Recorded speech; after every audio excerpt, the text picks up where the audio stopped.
So I like to think of this, as you'll see in the diagram I'll show you in a few minutes, of working from the outside in. And what I mean by that is that we start with the biological terrain. We start with the internal milieu, because that's the soil with its own soil chemistry properties in which all of the other aspects of healing and correction take place. So if you think about it, that's the big box. That's the outer containing frame in which everything else is going to happen. We then work on modulating the immune system, as I said, to make it work smarter, not harder, because that is going to improve and restore energy. It's going to mean less endogenous production of the toxins that keep you locked in that saprogenic state, that keep you locked in that pleomorphic progressive state. So that's important. Organ support and toxin excretion. As we take these healing steps, we're going to be mobilizing previously trapped toxins so they can get out of the body. We're going to be reducing pathogenic forms that have a high biological ego, that have their own agendas, that are trying to stick in the body and build biofilm communities and tag onto your tissues and things. We're going to be breaking them down into forms that no longer have an agenda and that are going to be rushing for the exits, and we're going to be pushing them towards the exits. We want to get them out of the body. That means, as we've said before, that you need to be prepared to support the organs that are going to be stressed for that, to open the channels of elimination that are going to be needed to get this out of the body. So we're kind of working inward here from the outside. Then there is the core isopathic therapy. This is the pleomorphic regression and reduction of the influences from mucorosmosis and Aspergillus niger. Now, I've labeled this number 4 because to a greater or lesser extent, everybody benefits from this. This is really close to the core. As a practical matter, the next set, which I call selected isopathic therapies, different ones of which are relevant for different people at different times, as a matter of practice, we'll often do these selected isopathic therapies first to help take the pressure off of the terrain so that we can get to those core issues that need to be worked on.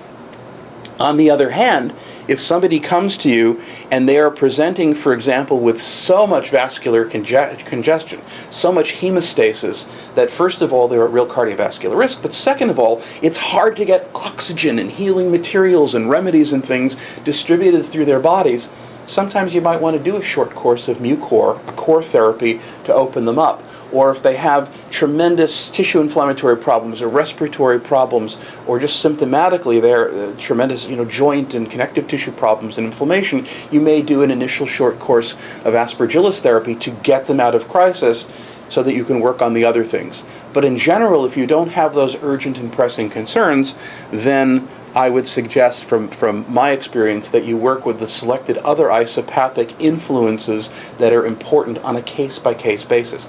Now, I test using a very advanced form of dark field microscopy called dyad analysis. It stands for differential isopathic assessment in dark field. That gives me a wealth of information on a case-by-case basis of exactly what is most pressing in this person's system at this time. If you don't have dyad microscopy, if you don't have traditional dark field microscopy, you can use other testing techniques. You can revert to this tremendous empirical clinical wealth of knowledge that's been developed over the decades from all of the practitioners who have been using this work. And part of the great resource of Biomed and Terra Medica is that we have the practitioners, we have the books, we have the courses and seminars and workshops and online courses and annual events and things where this kind of knowledge is freely shared among the practitioners. So we've put together a little graphic to take these 5 very simple steps and show them to you in context, how you apply the Pliocyanum products. So first of all, we start in the field of the biological terrain, of the milieu, the soil chemistry of the body, because this is the blank slate. This is the field where everything else happens. And what affects this? Well, as Heather was just talking about, diet and other lifestyle choices have a huge impact on this.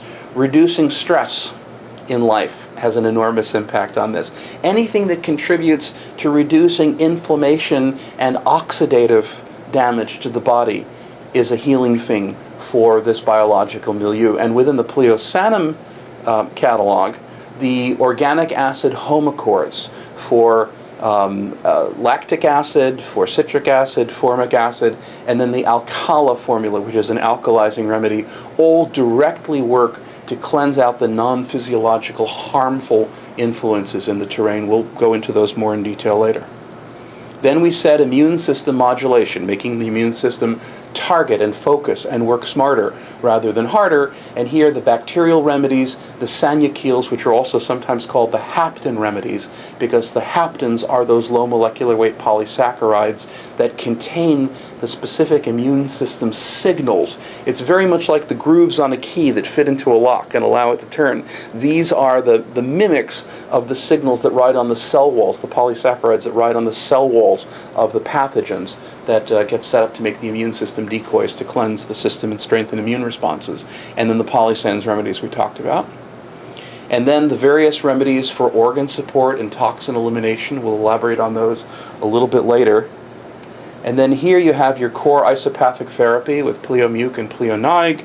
And then surrounding that, you have the selected isopathic therapies that are relevant for the individual case. So you can see that even though there are 200 plus remedies, even though there are 60 plus categories and families of remedies, it really comes down to something very simple.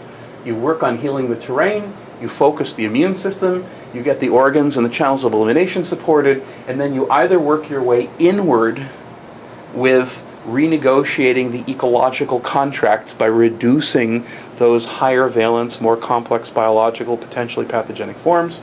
You either work from the outside inward, or if there's a very pressing, urgent core issue, you do a short course on the inside, and then you step back outside, and then you work inside again. It's a very, very simple way of thinking through the logic of biological medicine. And as you develop a familiarity with the specific remedies that are involved, it becomes very easy to make these choices and to start getting not only good results, but when you hit the spot and you do it exactly right, very often miraculous results, regressions and healings from all kinds of serious conditions that in many cases are supposedly incurable.